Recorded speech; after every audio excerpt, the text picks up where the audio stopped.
Vamos retornando. A gente agora vai falar sobre a ordem reencarnatória na Terra. Então, daqueles espíritos que vieram de Capela. Então, os primeiros espíritos a virem de Capela foram os hindus, depois vieram os egípcios e, por fim, os hebreus, que são os judeus. Um trechinho de A Caminho da Luz, que vamos colocar aqui. As almas exiladas naquela parte do Oriente muito haviam recebido da misericórdia do Cristo, de cuja palavra de amor e de cuja figura luminosa guardavam as mais comovedoras recordações, traduzidas nas belezas dos Vedas e dos Upanishads. Foram elas as primeiras vozes da filosofia e da religião no mundo terrestre, como provindo de uma raça de profetas, de mestres e iniciados, em cujas tradições iam beber a verdade os homens e os povos do porvir. Então, nesse trechinho de A Caminho da Luz, Emmanuel deixa claro que esses espíritos que se alocaram no Oriente, aqui no planeta Terra, a civilização hindu, eles guardavam na intimidade essas recordações do orbe de Capela e os conhecimentos que eles já adquiriam, como os conhecimentos espirituais em relação à reencarnação e outros conhecimentos. E essas reminiscências do orbe de Capela foram traduzidas, a tradução que eu digo, né, foram externadas e explicitadas através dos Vedas e dos Upanishads, que são livros da tradição hindu que foram escritos por vários compiladores, por vários profetas em várias épocas e que traduziam essas reminiscências do orbe de Capela, tá? E que formou a base da civilização hindu. Quais são as concepções universais das tradições hindu? Como a gente já falou, tinha o karma, né, que é a lei natural, que é a crença que todas as ações do homem têm consequências e serão expressas numa próxima encarnação. Então lembra que independente das religiões que existem na civilização hindu, todas acreditam na lei do karma. Então o termo karma, com K, significa ato. Então, o que a gente vai até colocar aqui, karma é ato. Então, todo ato, ele gera uma consequência, que no Espiritismo a gente coloca como lei de ação e reação, ou lei de causa e efeito. A adoração da vaca são animais que, segundo o entendimento deles, que suprem todas as necessidades da manutenção da vida biológica. E, então, o simbolismo da vaca é como se fosse aquele animal completo. E nos próprios livros, nos Vedas, tem hinos, inclusive, para as próprias vacas. Os pontos discordantes entre as diferentes seitas hindu. A gente já falou que a lei do karma, que a adoração da vaca, eles sempre são os pontos, e as castas, os sistemas de castas, são os pontos convergentes. Quais são os pontos divergentes? A interpretação religiosa, que seriam a parte dos politeístas, dos monolatristas, animistas, panteístas e monoteístas. Ou seja, lembra que a gente falou que cada um entendia, mesmo tendo a base religiosa que era a mesma, que era o karma, a adoração da vaca e o sistema de castas, eles divergiam em alguns pontos religiosos. E essas interpretações religiosas que são os pontos de divergência. Mas, tanto que a partir do conceito hindu tem conceitos que variam tanto de conceitos cristãos quanto uma orientação islâmica. Vai tudo na mesma miscelânea, na mesma panela que é a religião hindu. O que são os Vedas? Vedas são livros, o livro sagrado chamado Veda ou os Vedas. Por quê? Porque são várias compilações de vários textos. Então, muitas vezes se chamam os Vedas, o termo correto. O que significa Veda? Quer dizer saber ou conhecimento. Então, dentre vários livros Vedas, né, vários livros que consistem os Vedas, o mais famoso e o mais antigo, que é considerado a Bíblia mais antiga da humanidade, é o Rig Veda. A tradição hindu, como toda civilização antiga, ela era transmitida de forma oral, há mais ou menos 1500 a 1000 anos antes de Cristo. Então, eles tinham o hábito, como era uma tradição oral que passava de geração em geração, eles tinham o hábito de falar está ouvido. Ou seja, todo termo está ouvido quer dizer que aquilo é uma verdade para eles, baseado nas tradições orais, que não está escrito em lugar nenhum, mas que foi transmitido de geração para geração. Como que funciona o sistema de... e quando está escrito no livro Veda, eles colocam, eles falam, né? Eles têm o hábito de falar, isso está escrito, tá? Como é que funciona o sistema de adoração? Como eu disse, existem vários, grande parte deles acreditam no politeísmo ou no monolatrismo, que também é uma forma politeísta, né? Que tem um Deus principal, mas a grande maioria deles acredita na existência de vários deuses espirituais, várias entidades espirituais. Dentre essas vários deuses, existiam dois principais, que é Shiva ou Siva, mas geralmente a gente usa o termo de Shiva, e Vishnu. Esses dois deuses, eles reencarnaram outra vez aqui no planeta Terra, e aí Shiva, ele reencarnou com o nome de Rama, e Vishnu reencarnou com o nome de Krishna.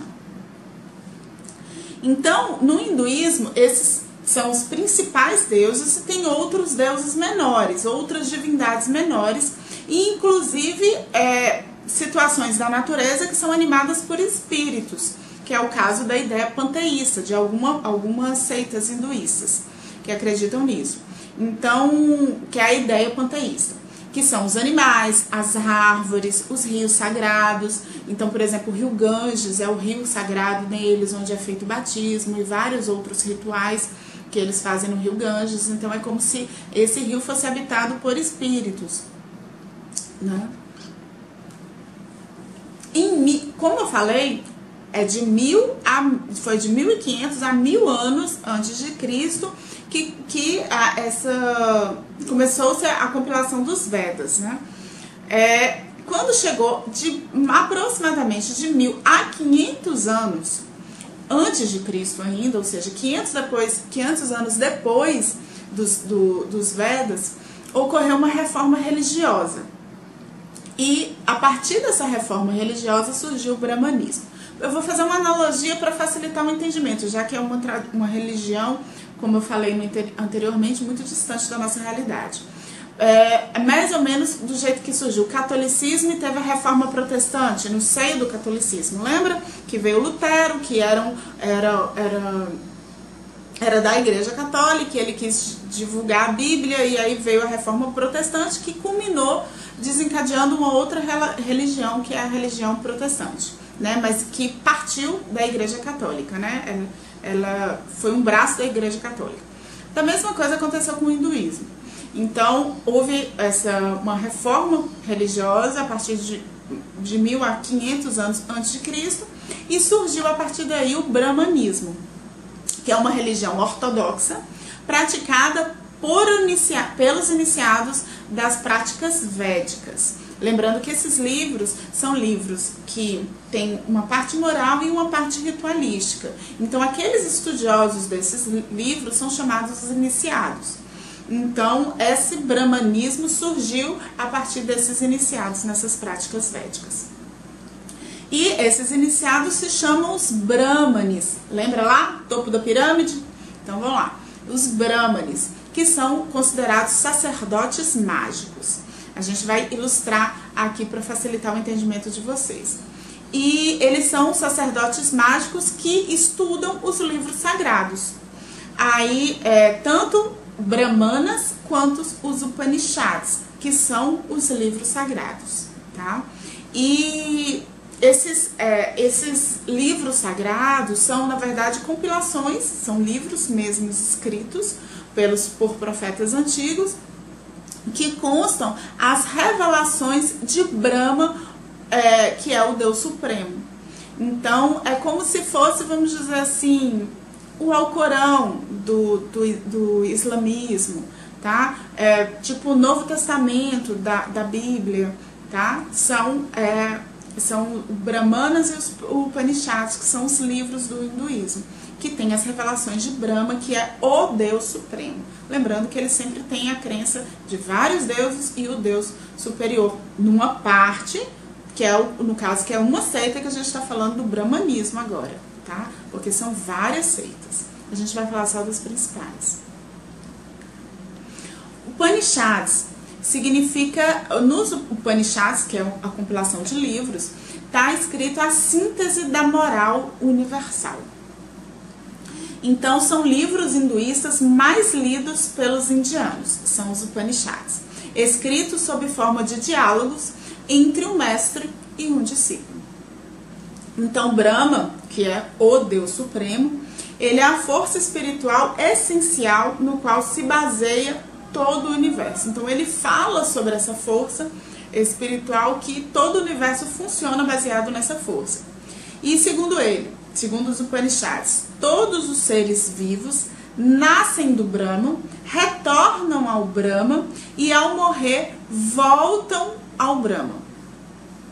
Então aí você vê uma mistura de um panteísmo, entendeu? Você tá vendo que tudo é muito misturado, é difícil a gente tirar assim, ser aquela religião pura, toda fechadinha nos seus conceitos, é tudo um pouco misturado. Então assim, existem vários deuses e existe o Brahma, que é o Deus principal, o Deus Supremo. Mas ao mesmo tempo eles acreditam que todos os seres nascem do Brahma, retornam no Brahma e ao morrer voltam ao Brahma. É como se fôssemos parte de um Deus, porque tudo é Deus. Então aí vem aquela ideia de um pouco do panteísmo imiscuída no brahmanismo.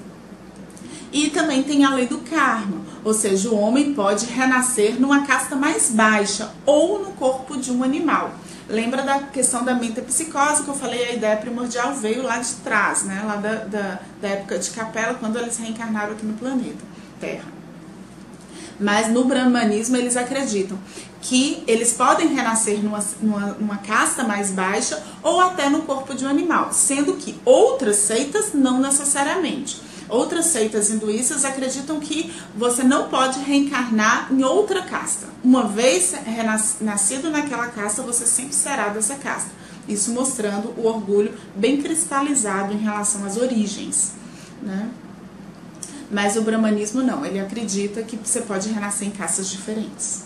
Tá? O texto religioso de grande valor, escrito em sânscrito, chama-se Bhagavad Gita. Me perdoem a tradução, gente, ou a pronúncia, se estiver errado, tá? Então vocês, é a ignorância aqui da estudiosa aqui. E que Bhagavad Gita, ou Bhagavad Gita, ele é chamado de a canção do Senhor, tá? Faz parte de uma obra épica chamada Mahabharata, que significa grande Índia. Então tem um livro, uma obra épica, lembrando que grande parte desses livros, gente, eles não foram escritos agora, são livros escritos há mais de 1000 anos. Então tem todo um contexto de romance, tem todo um contexto de diálogo, tem todo um contexto de uma obra épica, entendeu? Que é como se fossem, vou de novo tentar fazer uma analogia, como se fossem as parábolas de Jesus, entendeu? Esses livros, tanto os Vedas, os Upanishads, o Bhagavad Gita, entendeu? E que o Bhagavad é um texto retirado de uma obra épica que é o Mahabharata, que é essa obra romanceada. E esse romance, vamos dizer assim, ele esclarece vários conceitos morais, vários conceitos da base da religião hindu. Por quê? Porque é mais fácil de você passar uma informação contando uma historinha. do que você contando conceitos narrativos, conceitos filosóficos. Quando você enquadra e ilustra dentro de uma história, a memorização para aquele povo fica muito mais fácil. Tanto que quando a gente geralmente faz uma palestra, a gente sempre não finaliza com história, porque se a pessoa não absorveu nada, ela entende a história. É uma forma didática de passar uma informação e ela fica memorizada. E muitos livros desses, ele tem essa estratégia de escrita, tá? É uma obra literária com essa função. Ele foi ditado por Krishna Vyasa, o compilador, isso no século IV a.C. E foi incluído no Mahabharata só no século VIII a.C.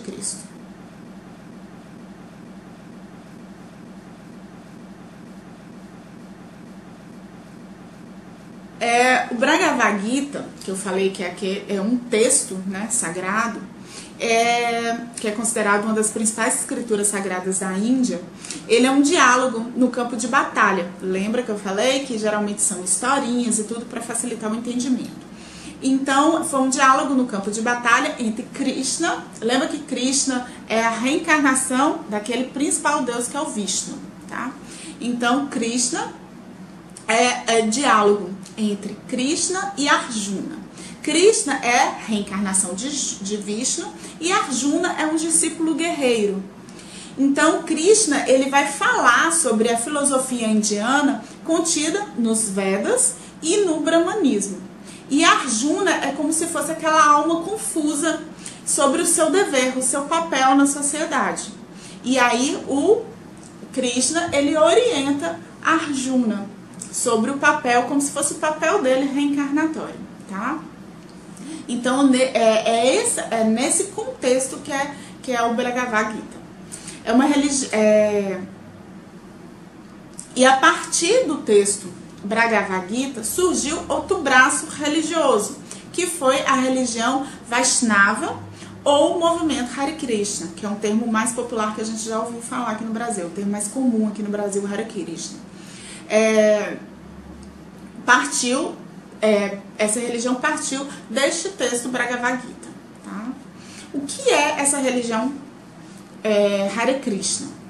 É outra religião, tá? A gente está falando de outra seita, tudo hinduísta. Hare Krishna é uma sociedade internacional para a consciência de Krishna. Krishna, lembrando que é aquele Deus que é a reencarnação de Vishnu, tá? Krishna é o nome de Deus que significa todo atraente, tá? Então é como se fosse um dos deuses supremos.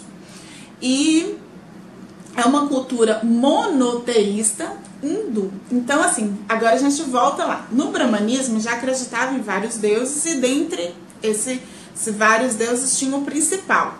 E que tudo vai ao Brahma, volta para o Brahma, porque o Brahma é o Deus principal. Já no Hare Krishna, já é uma seita monoteísta, mesmo advinda do hinduísmo. Então é uma cultura monoteísta que acredita no Krishna, que é o Deus, tá? E é baseado nos ensinamentos do guru Sri Krishna Chaitanya Mahaprabhu, que nasceu em 1486 até 1534. O movimento Hare Krishna ele foi introduzido no Ocidente em 1965 por Prabhupada. Tá? Os membros Hare Krishna, normalmente fazem tanto serviços nos templos quanto serviços em casa.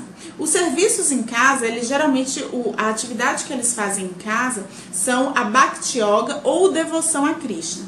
São aqueles momentos de meditação, que você tem que entrar em contato meditativo com a sua essência. Eles geralmente têm uma vida monástica e têm uma dieta lacto-vegetariana, abstinência de álcool, de fumo e de drogas, tá? Eles estudam a base da vida dos membros Hare Krishna e estudar as escrituras védicas. E entonação dos mantras, porque a entonação dos mantras eles vão levar ao processo meditativo.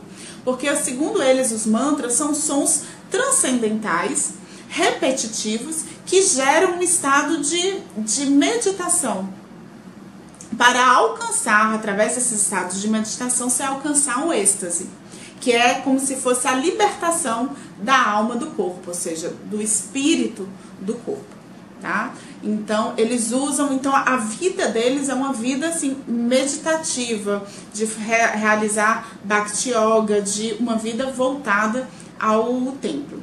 É nessas horas que a gente vê assim as escorregadelas que deu, porque que as religiões acabaram dando, porque uma vez é uma vida que eles têm muito contemplativa em relação a Krishna, a religião, e que busca na sua intimidade o processo meditativo de êxtase, mas pouca ação voltada para o outro através da socialização. Brahmanismo e Janaísmo. Então, a gente falou do movimento Hare Krishna, agora a gente vai falar do Janaísmo. Janaísmo e do budismo. Janaísmo e budismo vão na contramão do brahmanismo.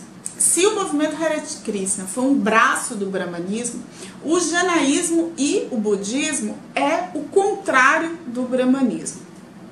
O janaísmo, ele surgiu na Índia e o budismo surgiu na Ásia. Os dois surgiram mais ou menos no século IV a.C.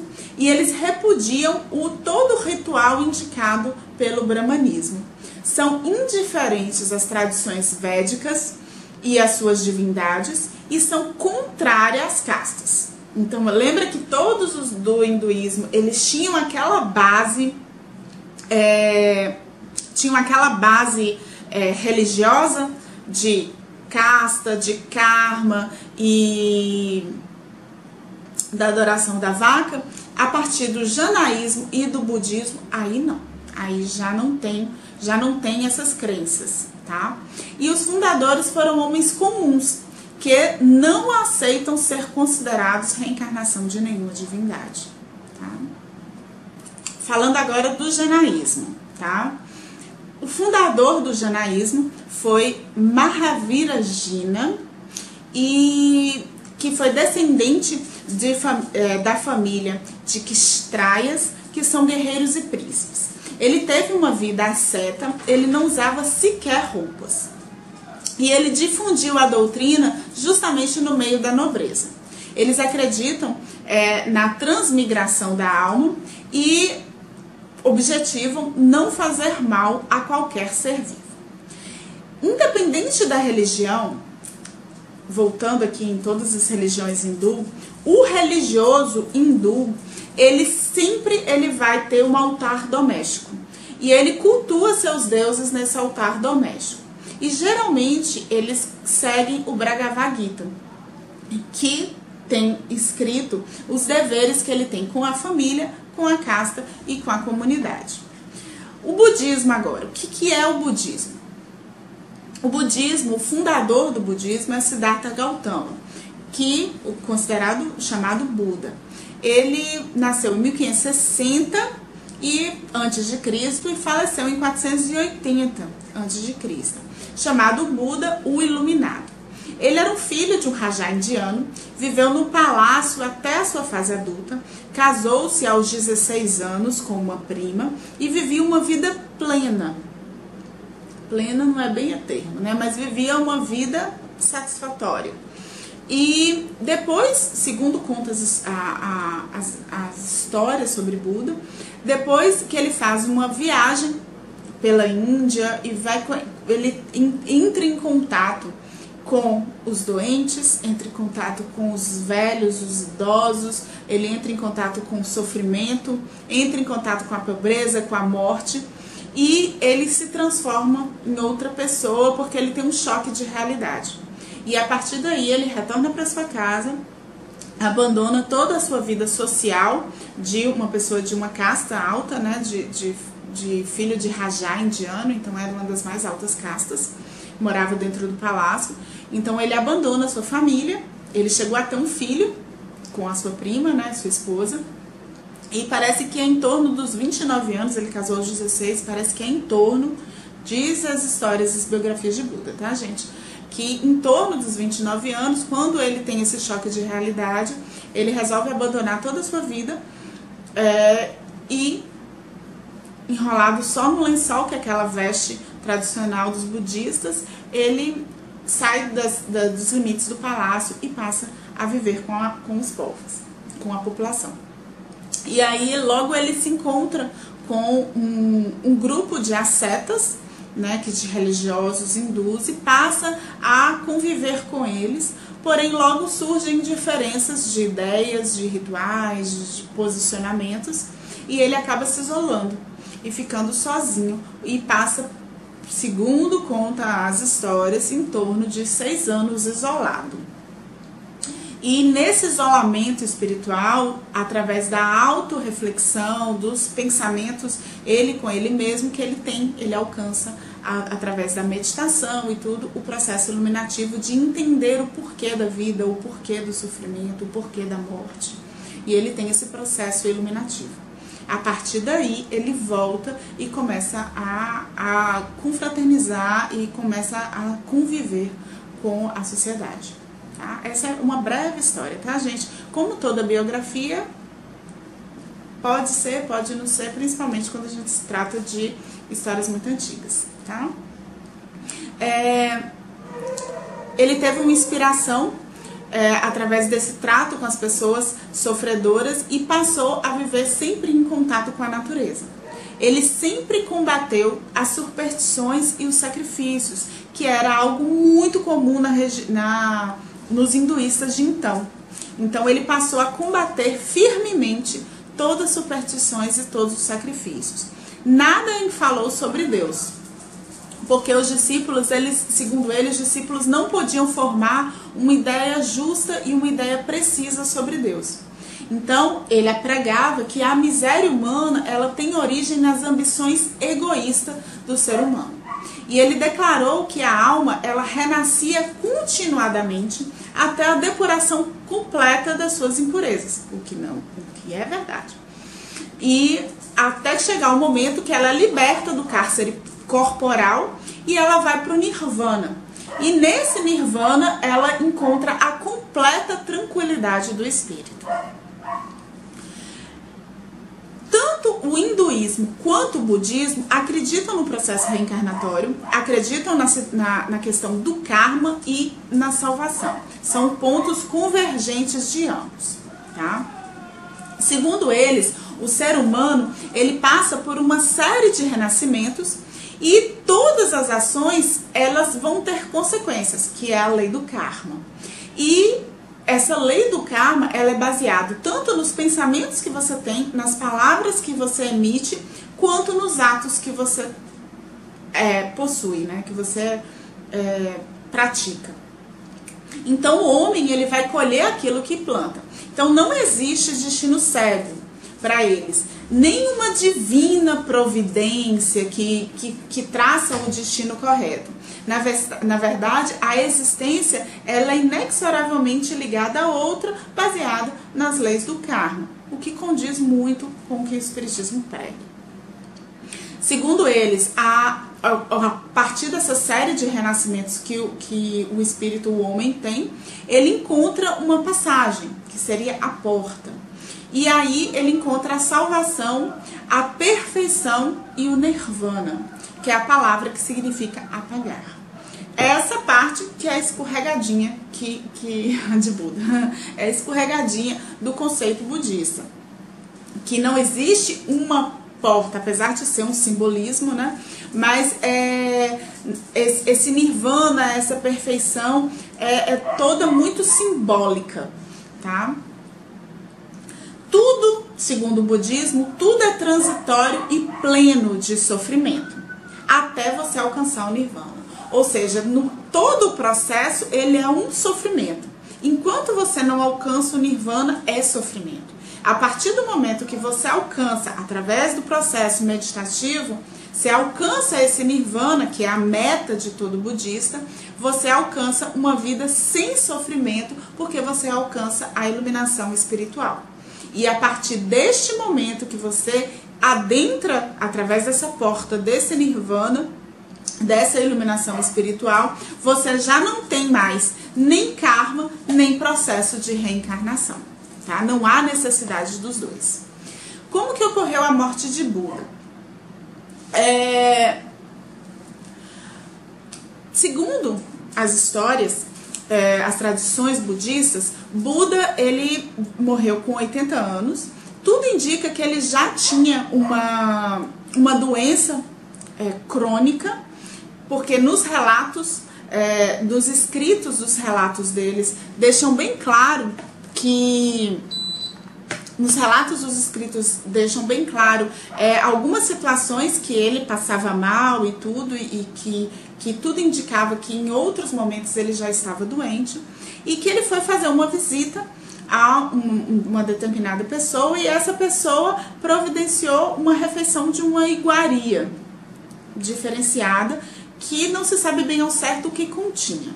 Durante a alimentação dessa iguaria, ele começou a passar mal. Inicialmente, ele pede para um discípulo enterrar a comida, com aquela preocupação de ter sido proveniente de uma comida estragada ou um envenenamento, mas logo depois, o discípulo enterra, mas logo depois ele deixa claro que não é culpa do anfitrião, né, que forneceu a refeição, mas que ele já havia passado mal antes, e tem escritos deixando claro isso, que ele já havia tido as mesmas cólicas abdominais fortes, provenientes de outras situações, e que ele quase havia morrido em outras situações, e que essa estava numa situação muito similar. E em 20 horas ele vem a óbito. Os discípulos o levam para uma cidade próxima, ele muito sedento, e hoje analisando, e ele em 20 horas depois ele vem a óbito. Analisando hoje com o conhecimento científico que a gente tem, todos os sintomas dele indicam que ele teve um infarto do mesentérico. Mesentérico é uma camada de tecido que cobre a parte intestinal, que divide o intestino da cavidade abdominal. E com o rompimento, ele teve um rompimento dessa estrutura, provavelmente a partir de uma doença de enrijecimento dessa parede, proveniente da própria idade, né? Que a parede intestinal já vai ficando mais rígida. E como ele comeu um pouco a mais do que normalmente ele estava habituado, houve esse infarto do mesentérico. E a partir desse momento que há o rompimento dessa parede intestinal, ocorre uma hemorragia local, e a hemorragia vai gerando calafrios, vai gerando sudorese, vai gerando um processo infeccioso por conta das fezes na cavidade abdominal. Então, se não tiver uma intervenção cirúrgica imediata, vem a óbito. E tudo indica que os sintomas dele eram isso, por conta que ele relatava muita sede, pedia muita água e lá não havia água, a água só era barrenta. Então, pelos relatos de Buda, tudo indica que ele teve esse infarto do mesentérico por conta da idade, tá? Então, depois dessa morte de Buda, ocorreram várias divergências entre os discípulos, o que é natural, que no próprio cristianismo aconteceu isso, baseado nas próprias interpretações dos ensinos búdicos. Então, em 380 a.C., houve uma realização de um concílio entre os budistas para resolver quais seriam as ideias centrais, o que eles decidiriam. E a partir desse concílio, houve uma cisão do budismo, uma cisão entre os monges. Então, parte dos monges assumiram alguns conceitos que formaram os monges liberais e outros conservadores, que outros conceitos a partir das próprias divergências que surgiram entre eles. Os ensinamentos de Buda são lei do karma, visão da humanidade e as 4 verdades. A lei do karma, enquanto você não atinge o nirvana, você precisa reencarnar. E as ações humanas têm consequências que é preciso se depurar pelos renascimentos sucessivos. Então, os atos errôneos você reencarna para suprir esses atos e para refazer esses atos, que é a lei de ação e reação que a gente acredita. A visão que os budistas têm da humanidade, eles não aceitam a ideia de uma alma individual e eterna, como no hinduísmo. Segundo eles, é a escorregadinha. E segundo eles, quando o ser humano acha que é eu ou que tem alma, cria o desejo. E é o desejo que cria o karma. Ou seja, eles negam esse individualismo. Não é que o individualismo não exista, ele existe, tá? Mas eles negam esse conceito do individualismo porque você tem que viver o coletivo, porque você não tem que basear nos seus desejos e os seus desejos que vão fazer com que você cometa erros e os erros que vão gerar os karmas. Então, segundo eles pregam a não existência dessa alma individual, o que a gente sabe que é um equívoco. E a alma para os budistas é tão fugaz como qualquer outra coisa. Então ela não tem nenhuma significância. É lógico que a gente, tendo uma visão mais compreensiva do entendimento da civilização de então, a gente percebe que é um conceito, que eles têm um método para alcançar o entendimento da fraternidade, da compreensão, do coletivo, tá? Não é que é errado, é o caminho.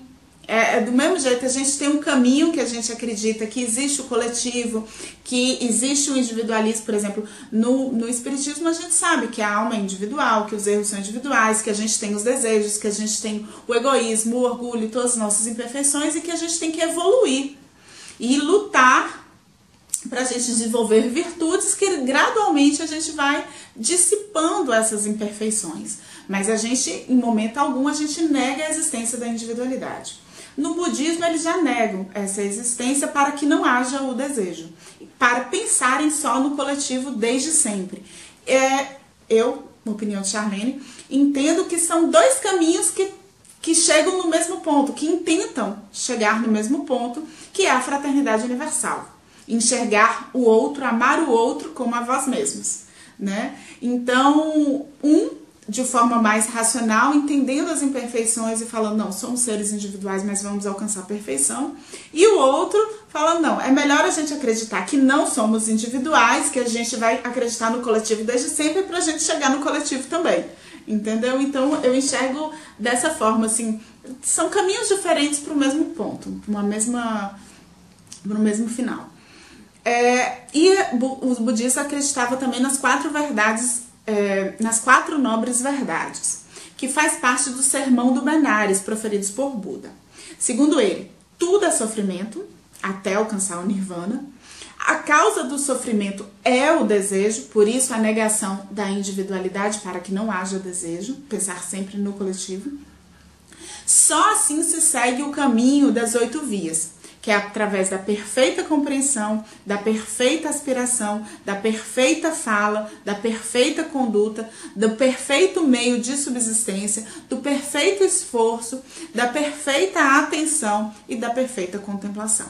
Ou seja, a base nisso mostrando assim que nós, como seres integrais, temos que buscar a perfeição em tudo para conseguirmos evoluir, que é o que também entendemos no Espiritismo, mas o caminho nosso é diferente. No budismo tem 2 escolas. Tem a escola Theravada, que é a escola dos antigos monges, e Mahayana, que é chamada o grande veículo. Theravada, que foi um ramo do budismo, lembra que houve a cisão? Um ramo do budismo, que é a escola dos antigos monges, acredita que a salvação individual é pela meditação.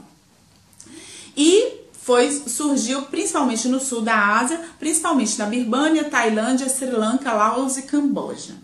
Então, a salvação individual é através do processo meditativo para se alcançar o nirvana. Já a outra, lembra da cisão? A outra ramificação do budismo, que é Mahayana, que significa o grande veículo, ensina a ser possível a salvação das pessoas, tá? E não necessariamente através da meditação. E surgiu principalmente no norte da Ásia, mas hoje alcança toda a China, Japão, Mongólia, Tibete, Coreia e Vietnã. A partir dessa cisão, a partir dessa ramificação mahayana, surgiu o Zen budismo, que é predominante na China, surgiu na China, mas hoje ela está ela é mais praticada no Japão, a partir de ter surgido na China. Eles acreditam que a meditação é o caminho para se alcançar o Nirvana. É mais praticado no Japão, com mais de 20 mil templos e 5 milhões de adeptos. E para finalizar, uma frase de Buda que eu achei fantástica, que é o ponto muito convergente que eu acho com o Espiritismo, né? Que Buda foi um emissário divino, digno de todo respeito, tá? E a gente fica com essa frase: por mais que na batalha se vença um ou mais inimigos, a vitória sobre si mesmo é a maior de todas as vitórias. Então, lembrando que Buda, além dos compiladores Vedas, que formaram o hinduísmo, e vários profetas que formaram as outras ramificações, todos são emissários divinos que vieram com o objetivo primordial de trazer verdades universais na dosagem que a gente dava conta de assimilar, que aquela civilização, que aquela tradição cultural tinha condições de assimilar para que houvesse o crescimento espiritual deles. É lógico que às vezes a cultura, a tradição e o entendimento daquelas pessoas que receberam esse ensinamento foram aquela terra meio sujinha que misturou com aquela perfeição daquele ensinamento, ou até o ensinamento não veio tão límpido quanto o ensinamento de Cristo, que a gente sabe que foi o emissário dos emissários, né? E que às vezes houve um equívoco numa passagem de uma informação, de outra informação, mas que assim foi a mensagem mais pura que esses profetas, que esses emissários puderam passar. Porque são espíritos como nós, obviamente mais adiantados, mais esclarecidos, mas que também são passíveis de imperfeições. E que fizeram o seu melhor que puderam dentro da sua trajetória e dentro do seu objetivo, que era passar a mensagem do Mestre. E todos obtiveram êxito, em maior ou menor grau, mas todos alcançaram êxito e todos passaram a mensagem moral que coadune e que ajuda na formação de homens de bem. Tanto que todos, independente da religião, todos têm a moral igual à moral de Jesus. Ou seja, a parte moral é a mesma. Como eu disse, às vezes o caminho é diferente, mas o objetivo é transformar o homem de bem, é sermos melhores, alcançarmos a perfeição, alcançarmos a felicidade, alcançarmos Deus. Cada um usando uma terminologia diferente, usando um caminho diferente, um com mais ritual, outro com menos ritual, mas são caminhos que levam ao mesmo fim. Então, nosso reconhecimento por todos os emissários, por todas as religiões, entendendo que são caminhos e que nós, como espíritos, e principalmente como espíritas mais racionalizados, né, intelectualmente, que a gente entende e que busque entender que cada espírito ele precisa daquela cultura, ele está naquela cultura não é por acaso, ele está naquela religião não é por acaso, então ele tem afinidade com aquilo e talvez aquela religião, naquela civilização é o que vai fazê-lo avançar. Se ele fosse retirado de lá e colocado talvez no espiritismo, era muita luz para ele e ao invés de iluminar ia ofuscar, ia cegar. Então, cada espírito está naquele seio da comunidade, naquele seio social que precisa, está naquela religião que ele precisa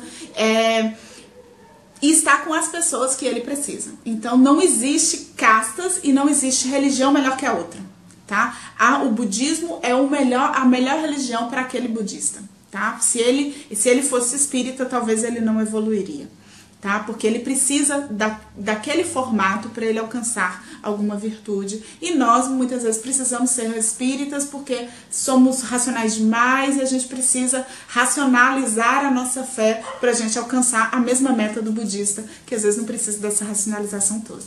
Então, o nosso entendimento para todas as religiões não cristãs, mas entendendo que todas têm a mensagem do Cristo, porque todos partiram de emissários enviados pelo Cristo.